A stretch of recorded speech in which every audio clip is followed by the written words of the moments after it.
Isang security guard ang nahuli ng mga otoridad sa Osamis City matapos siyang masangkot sa iligal na bentahan ng droga sa Misamis Occidental. Alamin ang report mula kay Patrolwoman Rina Celestine Sendrijas.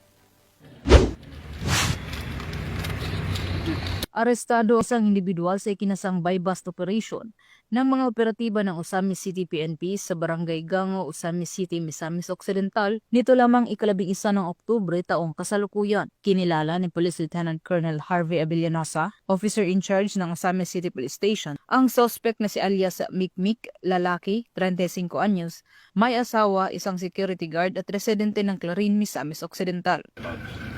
Dapat siya yung motor ha. Pilon na to. Ito lang ulit.